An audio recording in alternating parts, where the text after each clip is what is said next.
So, a few months ago, we made a video introducing Pale Horse. And in it, the overall video was Pit Stop Ranch Rescue Society, or PSR Rescue Society, where old horses come back to get a new life. And of course, it was a big joke. It was a making fun of how soft we are about rusty old cars with sob stories, and about saving them from further neglect or ruin, and stuff that would otherwise be cut up, at best cut up and for parts for something else, and at worst be scrapped, be crushed. Word has gotten around that of this soft-hearted nature of us towards these lovely vintage vehicles. And though none of our 50 regular viewers have reached out and contacted us about rescuing a car in their collection or in their neighborhood, however, the universe has heard us and taken us very seriously. And as you saw, we were pulled home Mach-E, which, quite honestly, it's in terrible shape, and we're going to have to cut up another 71 Mustang to fix that one. And then of course, the 67 Mustang convertible, as I like to call it, Stan, the Mustang. That had a, particular, sob story seems a little too strong, but it was in a place where it wasn't going to get what it needed, and the owner knew it, and it was time to move it on down the road, and who better to send it to than us? Well, our kind-hearted nature has bit us yet again. Only 2 weeks after dragging home Mustang 61 Corvair. Corvy here is a 1961 Corvair 900 Monza. It is the top trim level for a Corvair you could get in 1961. The only option it doesn't have is the automatic, but it does have the 4-speed manual. Now, being that the automatic was a version of the Power Glide and only 2-speed, we're not interested in that at all. What we are interested in is, of course, the 4-speed. One, it's a lot easier to get running if there's a problem, but and repair if it needs overhaul. But the big thing is, it is pretty easy to get going. Interesting things, these wire spoke rims are factory. They're original. And it's the GM medium car lug pattern.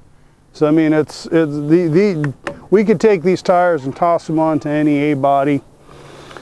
Now, many of you are familiar with the Corvair, but there's a whole generation, I think, that are not. They see the Corvair and they're like, what the heck is this?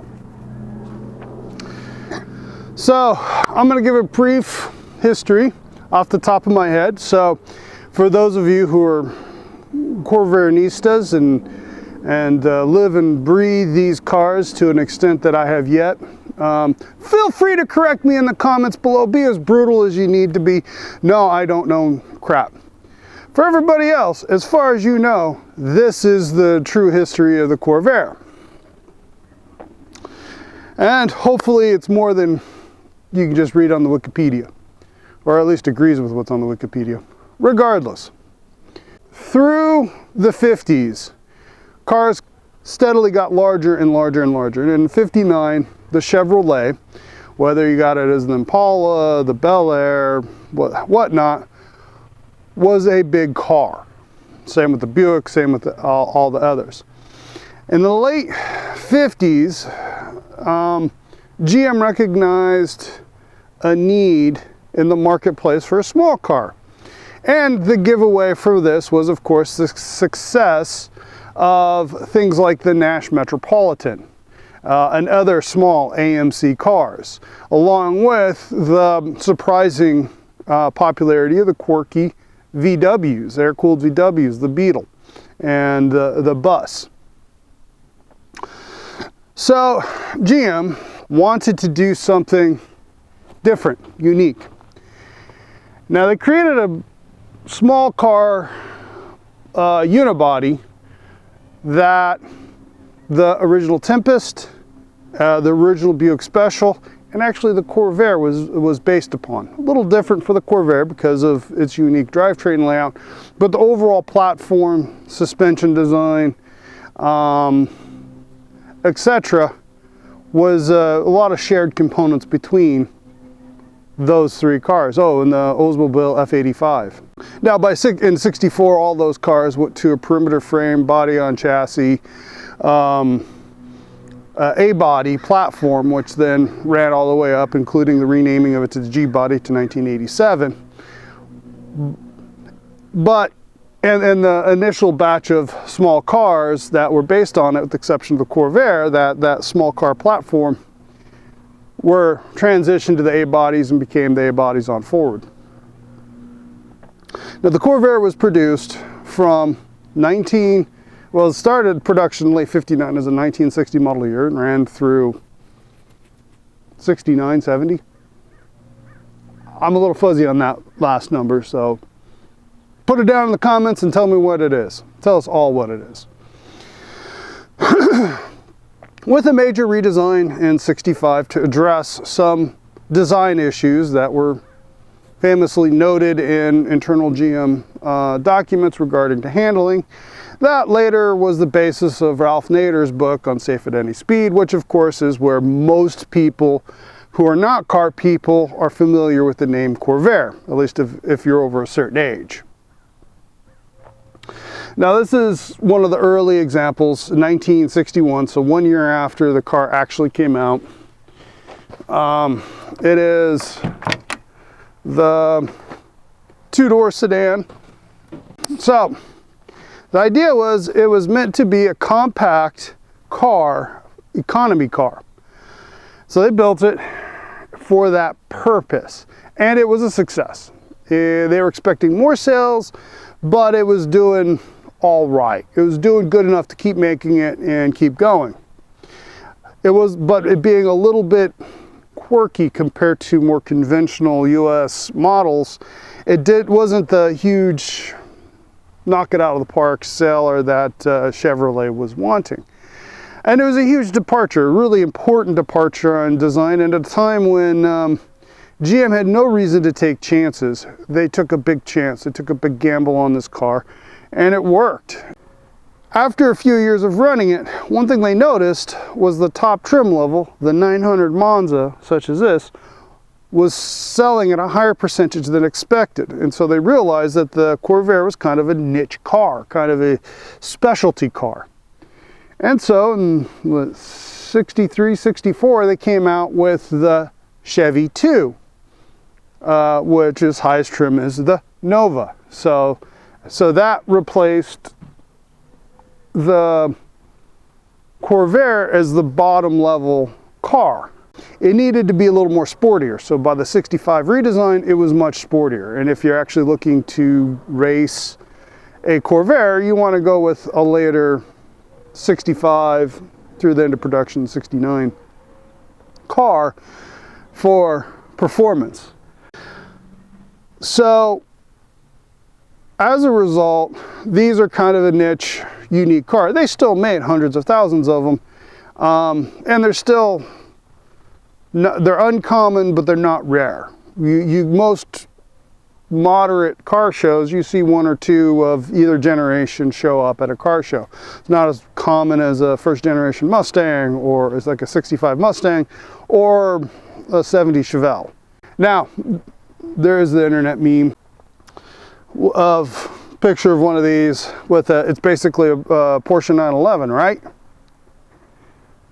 And that's because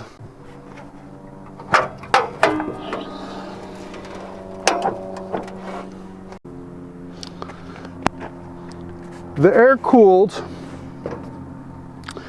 flat opposed 6-cylinder. It's a boxer, air-cooled boxer 6-cylinder. And this thing is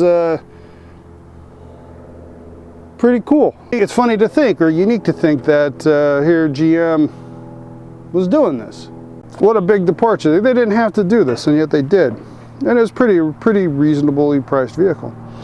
Now, one of the things, in order to keep this nice and flat so they can keep a low deck, one of the interesting things they did was the fan belt, which the fan's crucial for cooling, obviously, and then you have the generator, and you've got an idler. It does a 90-degree bend.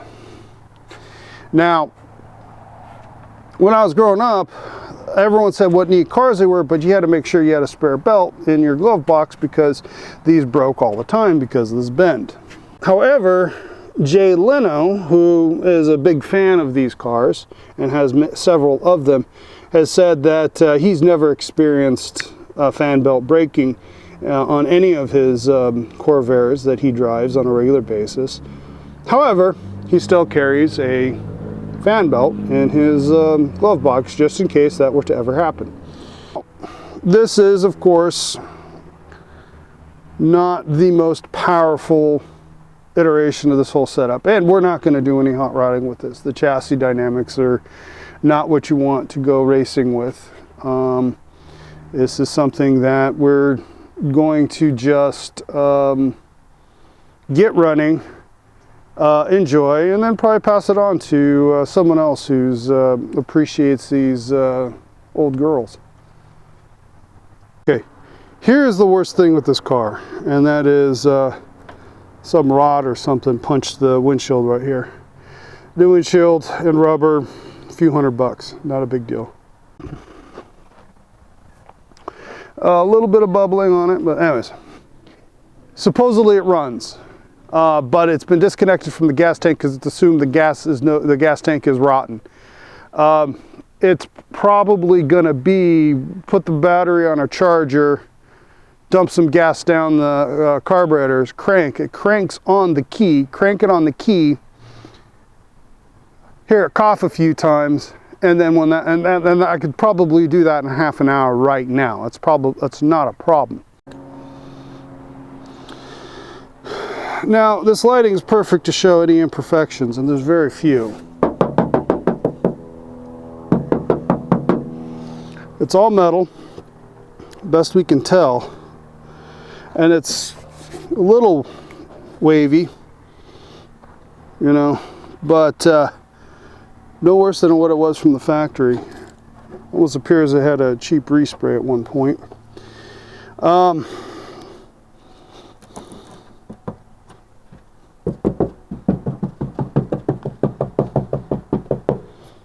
little cracking and bubbling. Yeah, it looks like I had a cheap respray at one point. A little bit of bubbling up rust here on the frunk lid.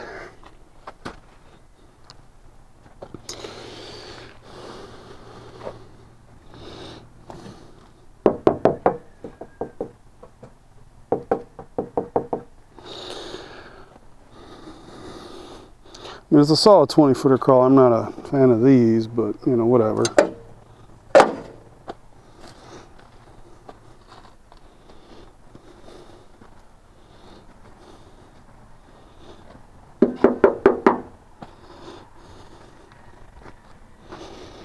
And then the one missing, yeah, missing. So that is, and we might find it somewhere in the car. Yeah, going on the inside, door feels good and solid.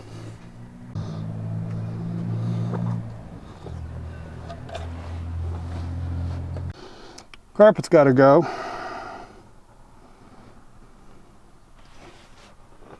Got a dashboard for something, not sure what. Here's the dashboard, looks pretty good. Steering wheel is obviously from a Fire Chicken, 70s Fire Chicken.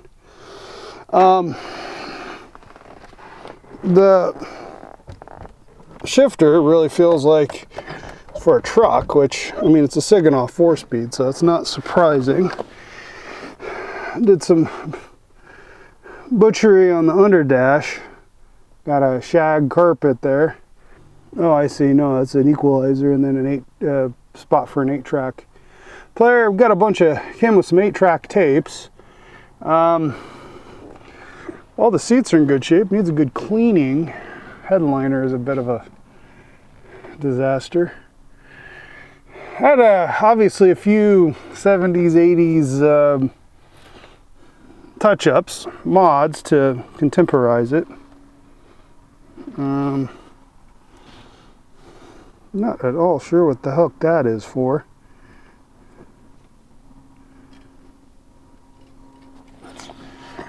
So we got a little bit of a fun time of figuring out what the heck, and clean it up, make it work. But the interior is actually in surprisingly good condition. A headliner. Once again, the challenge is, the trick on this is how much work do we want to really put into this thing, and how much do we want to just get it running and driving and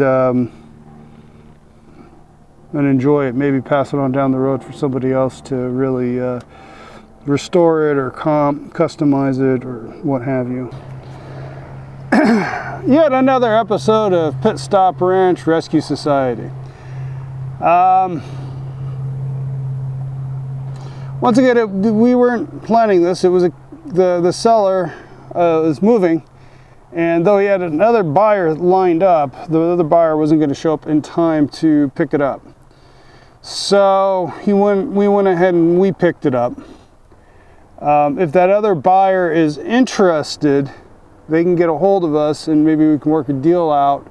And if we don't hear from them, we'll just go ahead and toss this in the queue. And if you're interested in this car, if you're interested in seeing us work on it, or you're interested in arguably even buying it from us, reach out to us. Emails on the About page. It'd be an excellent choice if someone really wanted to restore a classic car that's a little more unique than a Mustang, has reasonably good parts availability, a very strong community to support, but is pretty simple as far as materials and parts and everything else. This would be an excellent car for a full restoration. Hope you enjoy this video. If you enjoy what we're doing here at the Pit Stop Ranch, please hit the like button. It really helps us out with the algorithm, and so does subscribing. So if you haven't subscribed already, please hit the subscribe button. Really appreciate it. And until next time, have a rescue-tastic day.